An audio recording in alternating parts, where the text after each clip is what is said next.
So warmest greetings, everybody. Warmest greetings. I've introduced myself already, so I won't go over that again. Time is running, so let's see what we can do with the time that's available. Isn't it interesting, though, that there are three questions. I'm speaking to the first of the three questions. So the question that I'll be addressing on behalf of the Pan-African Society Community Forum is the question of who abolished slavery? Yeah? Was it an act of gratitude from outsiders? Or did we have something to do with it? We had something to do with it. Yeah, I had that feeling even before doing the research. Yeah? So we asked that question of Parliament, and we're not asking the questions in the abstract. What we're asking these questions of MPs in this House.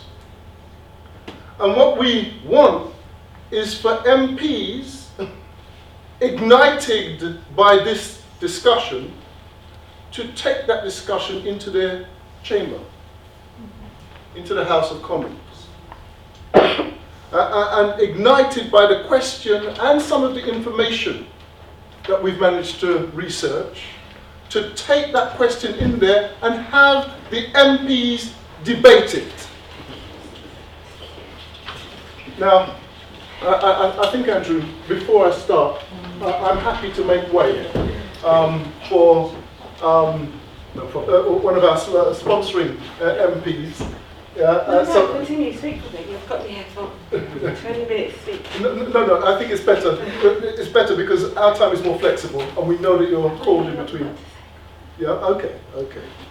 So the objective is to, sorry, may I introduce Dawn Butler, MP for Brent South? Central. Brent Central, I apologise. MP for Brent Central. One of the MPs who came forward to make this facility available for us. So thank you very much, Dawn. Thank you very much. And so I was just explaining the objectives as you were coming in. And the main objective is to seek that MPs take these questions that we're putting to MPs, to the Houses of Parliament, take these into discussion in the chamber itself, in the House of Commons itself, to have MPs discuss the history which this nation has got wrong. We want that history corrected. And we're going to provide the information, researched information, that we can to show that the history is wrong. And we want that history, when it's corrected, to be cascaded through the curriculum so that our children are exposed to the truth of the enslavement era. Not just the primary schools, not just the secondary schools, right the way through the universities. We want all of the indoctrinating media that's used against us to be turned around to tell the truth for us. And it's our duty to provide the truth in order that it be told. So that's just to give a sense of the objective that we are seeking here today. There's a logic to imperialism. Imperialism is our enemy. It's the enemy of African people everywhere, and this is the bastion of imperialism. This is where they planned it. This is where they planned how they were going to chain us and carry us across the sea, throw us to sharks. Sharks apparently got an appetite for African people. No, this is not a joke. You know, the historians tell us that they got an appetite for African people, that they used to follow the ships because they knew that they were going to get fed with Africans. So they used to swim along behind the ships. This is a serious thing. This is how wicked and evil imperialism actually is. And then they said to us, well, we abolished slavery. We abolished the slave trade, as though we're supposed to be grateful. Now think about this. It took British imperialism more than 200 years to work out that the kidnapping, the raping, the forced labor, and all of the other wickedness that went with the enslavement era, took them over 200 years to work out it was actually wrong to do it. Think about that. What kind kind of a mindset do you have to have not to work out that that's wrong? Not to work out that killing people is wrong. Not to work out that working people to death in 3 years, as was the case in Barbados, for instance, is wrong. Or 7 years, as was the case in Haiti, for instance. 3 years after you land in Barbados, you're dead as an African. That's just an historical fact. We can prove all of this. So this is the kind of barbarism that we're seeking to correct here today. So who freed us? Now, in fact, let me take a step back before I come to who freed us. There's a logic to imperialism. Let's unearth its logic. Three-tier logic. Imperialism is a thief. It goes around, it steals people, it steals land, it accrues the wealth of other people. So it's a thief. That's the first part of imperialism. It is a thief. The second part of imperialism is, have you ever noticed that if you try to take a child's sweet from them, they object? If they can't do anything else, they cry, but they'll at least complain. Because it's just natural that when something is being taken from you which you believe is yours, when something is being stolen from you, it's just natural for you to protest. So when imperialism goes to steal other people's lands, the people naturally protest. So then what imperialism does in the second phase is it just unleashes the most hideous genocide against other peoples, wiping some peoples off the face of the earth. The American Indians, there are hardly any left in the world. The Aborigines, there are hardly any left in the world. And everywhere they go, they just unleash this violence against other people, killing people in millions. In the Congo, in the last 10 years, somewhere between 6 and 10 million African people have been killed as a result of imperialism. So they did it then and they're still doing it now. But that's the second part of the logic of imperialism. And then the third part of the logic of imperialism, the part that we're dealing with today, is where they lie like hell to pretend that they're doing some good. Who's ever heard of the white man's burden? The white man's burden. It's an historical term. We didn't create it, they did. Yeah? And what they said is, God made them civilized, and God made all the rest of us uncivilized, and then God said, well, you've got to go around the world and civilize all these savages. That's what God told them. And of course, in order to civilize them, you had to commit genocide and steal and all the rest of it. It's just a lie. God told them to come and civilize us. And that was their excuse for stealing from us. This is just a lie.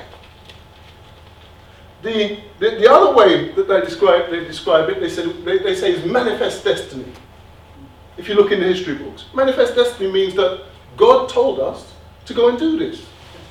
And if God is on our side, then no matter what we do, it must be right. Even if we're just committing genocide and stealing and doing all these wicked things, it must be right because manifest destiny. God told us to do it. They abuse even God in the way that they deal with the rest of the world. So I just wanted to mention that logic of imperialism. And what we're looking at is the third part of that logic where they lie like hell. And so I want this to represent that box. I'm going to ask for you to imagine that box represents history. History in its totality. Or the history of the enslavement in its totality. Or more precisely, the history of the abolition of enslavement in its totality. And what they tell us, the history they tell us is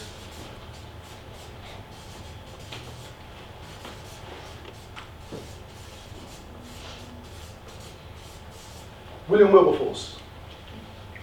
You don't need to know anything else apart from the Right Honourable Member from Hull. he used to be the MP from Hull. And he ended the slave trade, he ended slavery, he just ended everything, he was just a do-gooder. And we should all be paying homage to him. Except that when you look in the history books, what you find is that he was a cocaine addict. Yeah, it's a fact, we can prove this. He was a cocaine addict for 40 years, not just fly by that cocaine addict, he was a junkie. Yeah? They're telling us that a junkie freed us. When you look at the history of this man, you find that he was a serial rapist of African women. Why was he a serial rapist of African women? He was a serial rapist because what he used to do is he used to go into the, I don't even know what the correct name is for them, where they would have women forced into prostitution. African women were captured, held prisoners in these brothels, and then he would go into these brothels and sexually attack these African women who could not say no. What is that other than rape? We've got the evidence. They even put it in their newspapers. I think was it the Times or the Telegraph at the time where they had a cartoon of him, in the brothels, and they made a big thing of it at the time. We've got the evidence. He used to, in Hull, go out on a boat with his, you could say his girlfriend. He was 72, 73, 74, that kind of age, and he was with a woman by the name of Agnes Bronte. Agnes Bronte was 20 years of age, and he and her entertained themselves out on a lake in Hull. This is all factual history.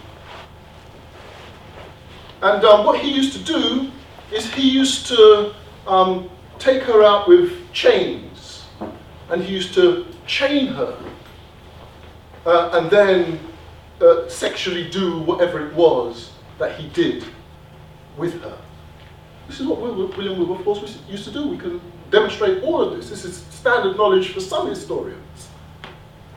And then he would say, this is what happens to the African women on the ships, the slave ships. So they were playing games.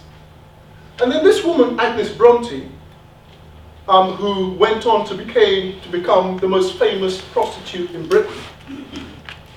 She had a place called the Bronte Dungeon.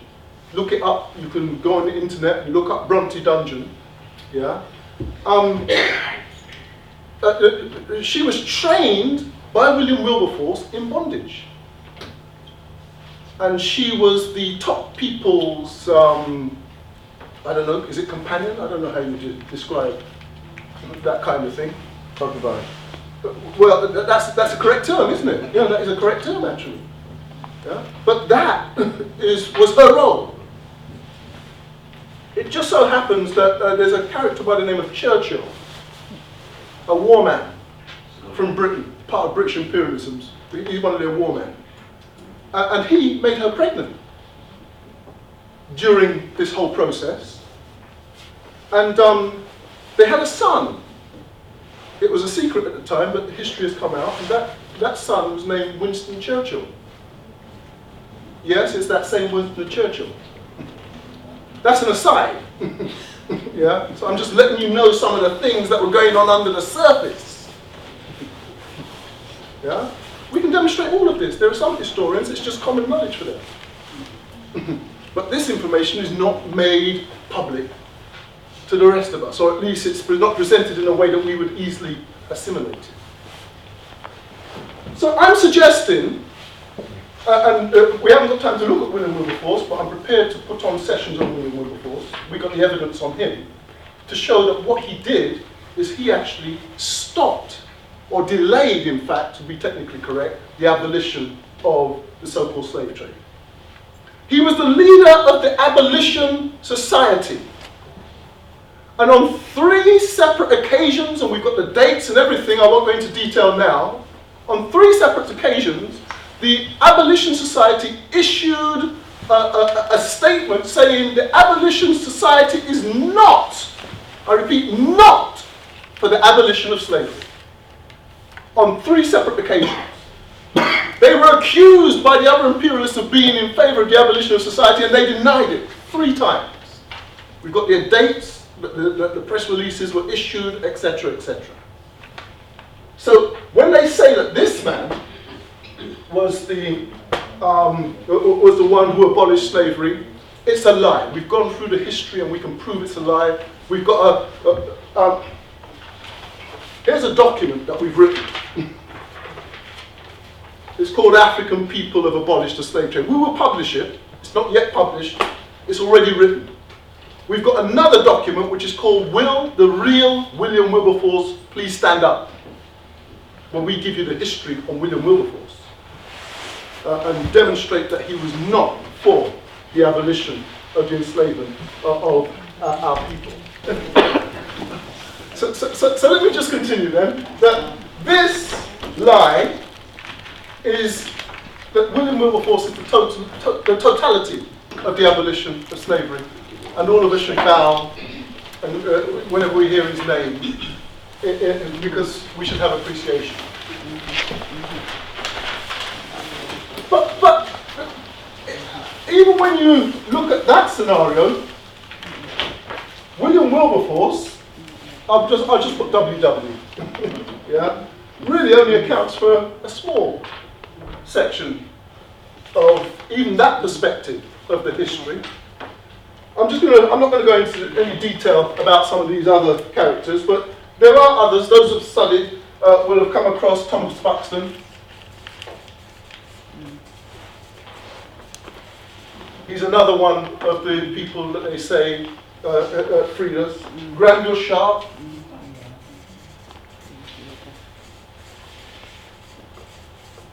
You know, he's another. Thomas Clarkson.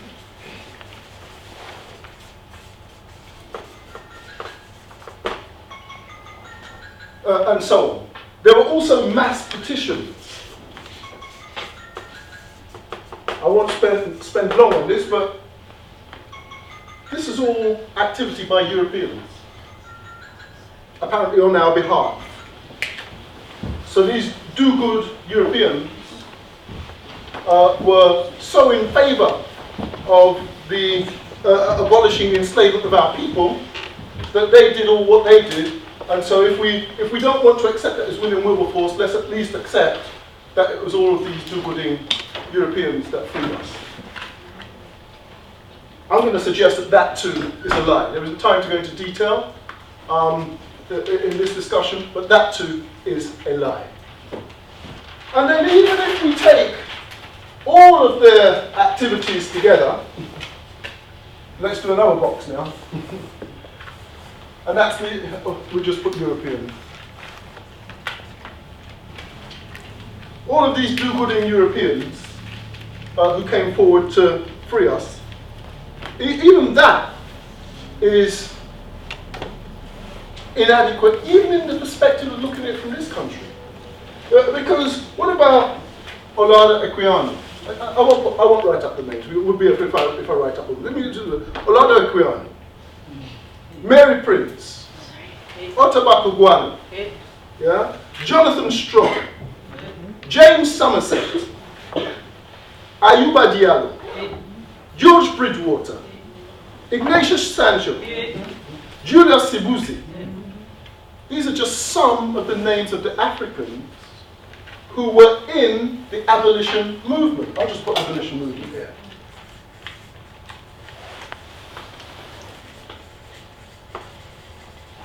So there was an abolition movement. Did I even mention Mary Prince? Yes, yeah. I did. Okay. So there was an abolition movement. And if we look at the history and analyze the history correctly, what was actually happening? What actually happened is that Africans managed to make their way to this country, presented their stories, the stories of the abuse that they suffered, to Europeans, and drew some of the Europeans in with them as their backers. The leaders of the abolition movement were it wasn't the Wilberforce or the rest of them. Yeah, it was the Africans who were the leaders because they had the experience. I tell my story, and if you think it's worthy, you come and join me. So Africans were leading the abolition movement here.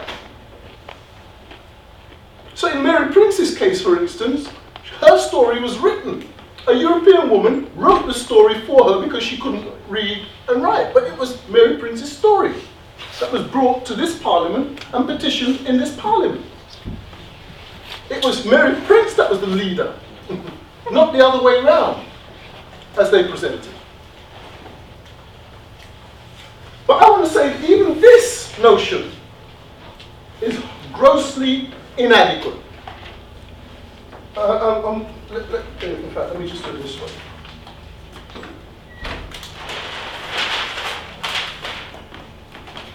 But if you want to have a sense of what really went on, let me do it this way. 1, 2, yeah, let's do it that. Let's do it like that. That what you have is there was abolition activity going on in Africa. There was abolition activity going on in the Atlantic. There was abolition activity going on in the Americas. And there was abolition activity, let's say in this case, that was going on in Britain. All of this activity was going on. Some of the activity was military. Let that stand for military. Some of it was economic. Some of it, I'll use the word diplomatic. We could also use the word political. All of this activity was actually going on. Let me just, I'll put political there just to keep it simple. All of this activity was going on. And if you take the sum total of the contribution that was going on in this country, there was no military activity going on in this country. It was all in this kind of area here. There was a little bit of political activity, which was what they call the abolition movement. The whole of the activity of the abolition movement is just this tiny section of the history. If you want to understand the abolition of the enslavement of African people, yes, you must know about these little bits here, but you must also know what happened outside Britain. What happened in the Americas? You know, what happened in the Atlantic? What happened in Africa? And this is the change that we want to create in the perspective on the abolition of the slave trade. They can't defeat us on this argument. They cannot defeat us on this argument. Because they've created a blind spot which blinds out the whole of the history. Not just a bit of it, but the whole of the history in order to make themselves, and in fact, if you look at William Wilberforce is this little speck here. They've tried to use that little speck of the history to represent all of this activity. Now, what I'll do very quickly is just give a few examples, from the broader perspective. I mean, did you know that in Africa, there are examples, and I won't go through the examples because of time constraints, but there are actual examples of African people on the shores of Africa going and raiding the kidnapping ships, the pirate ships, releasing their sisters and brothers held captive on those ships, and bringing them back home to the village. Did you know that? No.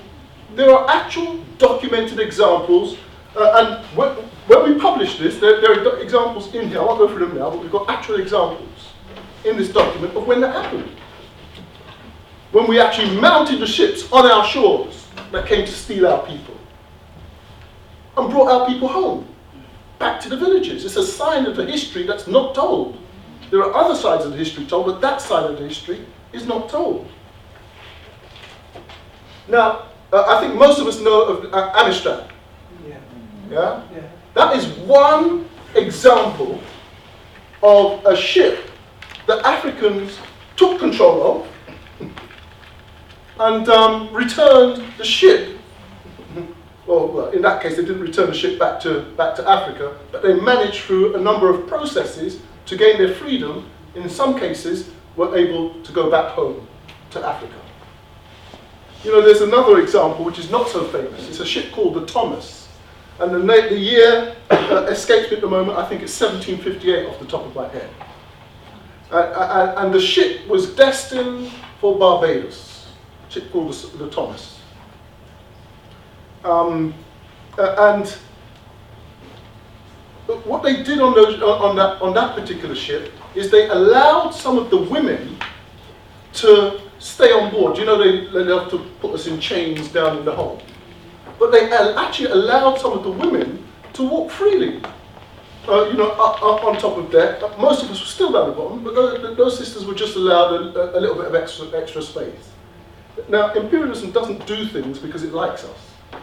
It does it for its purposes, not for our purposes.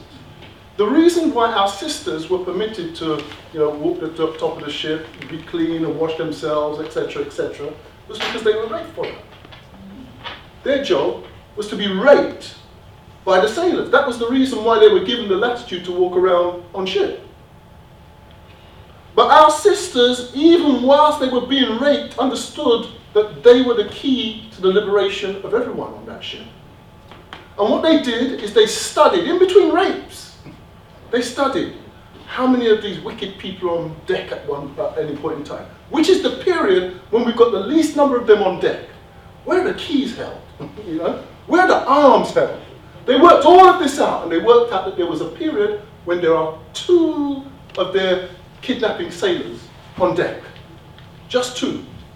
And our sisters set for them. And our sisters draped them up and beat them. Yeah? And they took away the keys. Yeah? And then they went and they released the sisters and brothers in the dungeon, you know, the holes down the bottom, and they came up on top of deck. Yeah? And they worked out where the armory was. They went and they opened up the armory, they get the guns and everything. Yeah? And they took over the ship. Yeah? And then our sisters, you could understand our sisters were vexed. You know, they were not pleased with these, we call them men. Yeah? So they killed every last one of them dead. And then they realized that they didn't know how to sail the ship home. So, you know, we can understand, yeah, we can understand, you know, it's a good thing to do. Yeah? They kill them dead. Yeah? In other cases, we realized that we should let one of them live. Yeah? But the sisters were so vexed in this case, they said, just deal with them. Yeah? We're not sparing any of them. And so what happened is the ship just bobbed around in the Atlantic because they didn't know how to sail the ship back home. And then it was recommandeered by another one of the pirate ships then. And then they were taken and enslaved in the Bahamas. Yeah? But the point is, there are lots of examples like that, and we've got examples in this document here that shows where our sisters and brothers rose up and took the ships back, and in some cases sailed back to Africa as well. In one case, they allowed one of them to live. There was one that they said wasn't as bad as the others, so they let him live. And then he sailed back, and believe it or not, they even brought him back to the village, and they allowed him to live in the village, and his descendants are still living in the village now in Calabar, over in Nigeria. But the point is this, that on the Atlantic, we resisted. And why is that significant? The reason it's significant is what happened is we were doing it so often. We were killing so many of their sons that the working classes over here started to say, hold on, our sons are dying. You know, like when they go to Iraq, yeah, and Afghanistan, and then they start to complain, oh, they're sending our sons back in boxes with a Union Jack on it. Yeah? That's what was happening when we were rising up on the ships. So the working classes over here were then saying, hold on, but it's our sons that are dying. We don't care about the Africans, but our sons are dying. We want this slavery business to stop. And that's why they had their abolition movement. Yeah? So we're now starting to see, to put this into perspective now.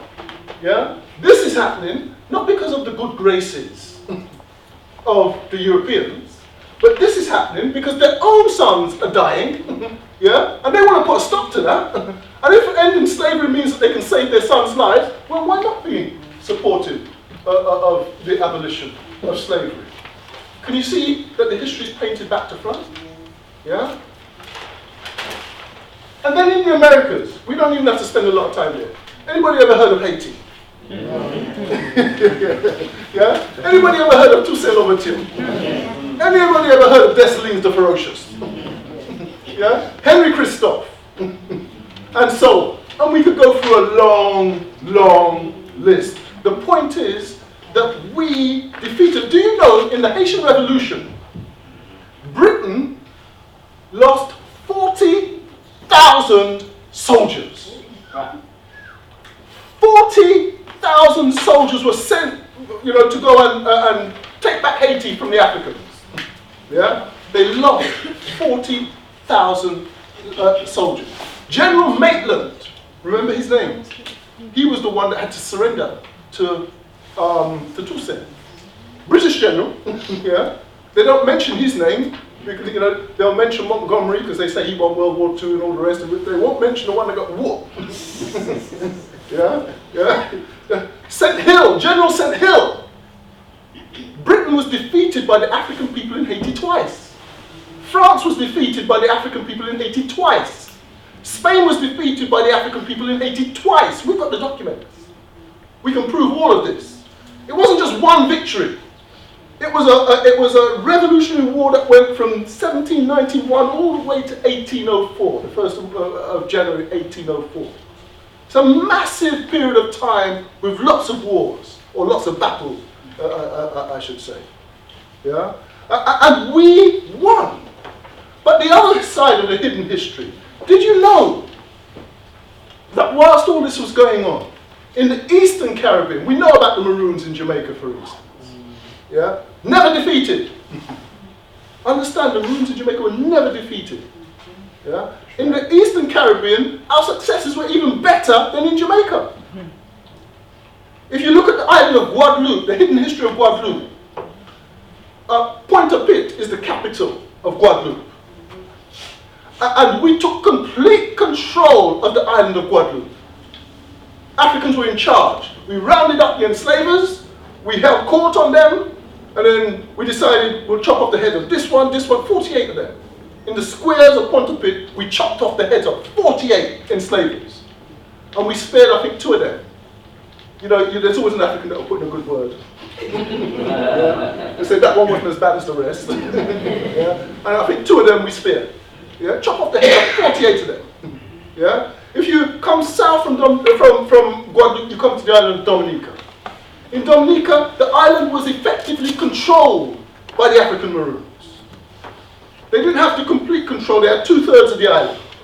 But the island was effectively controlled by the African Maroons. It's documented, we can prove all of this. If you go from south from Dominica, you come to Martinique. Martinique's history is slightly different, so I'm going to go past Martinique, and I'm going to go to the next island that's south, which is St. Vincent. In St. Vincent, under the leadership of an African Carib, you had the black Caribs in St. Vincent, yeah? Called Young Chitoya, Africans took control of St. Vincent, chopping off the heads of Europeans as they went. Complete control of the island of St. Vincent. Africans had complete control. This is hidden history. We're not told about that. The evidence is in that document. Yeah? Then when you go south of St. Vincent, you come to the Grenadines. And then beneath the Grenadines, you come to Grenada. Grenada, 1795, was under the complete control of African people. So we chopped off their heads. We took the island and chopped off their heads. And we had complete control of Grenada as well. So between 1795 and 1799, in that gateway, we had, because Haiti was rising up, what happened is that in the islands in the east who spoke the same language, Yes, you.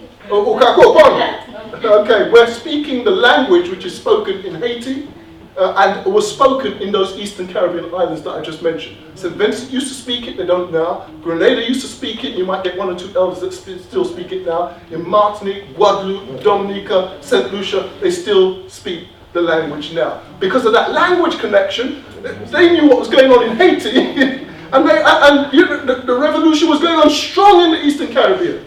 The reason why those islands were lost and that history erased, and we can go into that more detail. If we want to do another session on this, we'll be happy to do another session on this with you. The reason why those islands were lost is that those 40,000 troops that were sent over to go and take back Haiti, they were sent to the small islands first. So you can imagine 40,000 troops sent by Britain, 40,000 troops also sent by France. All of this to go and fight with the Haitians, but on the way they went to the small islands with only a few people in them. And so they would send 10 soldiers to every one woman, man, and child on the island. Yeah? There were 10 soldiers for each one on the island. And that was the way that they managed to regain control of those islands. And after they regained control of those islands, they went over to Haiti and we were whooping over there because there were enough of us over there to defend the island. So what I'm saying, those are just a few examples. What I'm saying is we resisted in Africa. It's not well documented, but we've got evidence. We resisted on the Atlantic. It's not well documented, but we've got evidence. We resisted in the Americas. That's a little better documented, and we have evidence. And you see, especially in the Americas, where I'm talking about in the islands now, where we outnumbered them, 10 to 1. Yeah? Now, if you didn't stop what they call the slave trade, the piracy, the kidnapping of our people, if you did not stop that, all you were doing is you were reinforcing the Maroons. The more Africans you were sending out there, the worse the odds you were making it for against yourself. Only a fool would send more soldiers out to fight against you. So they had to stop what they called the slave trade. They had to stop the kidnapping part because they were catching licks everywhere in the Caribbean. When we go into history books and we analyze the history, we can begin to understand what was really going on and what caused them to abolish what they call the slave trade. I'm sure Bob will deal with some of that in a moment. Now, what I'm going to do is I'm going to stop there. I was just trying to give an overview. There's much more detail that we could go into to explain some of the facts, but I'll leave it there, and I thank you for your attention.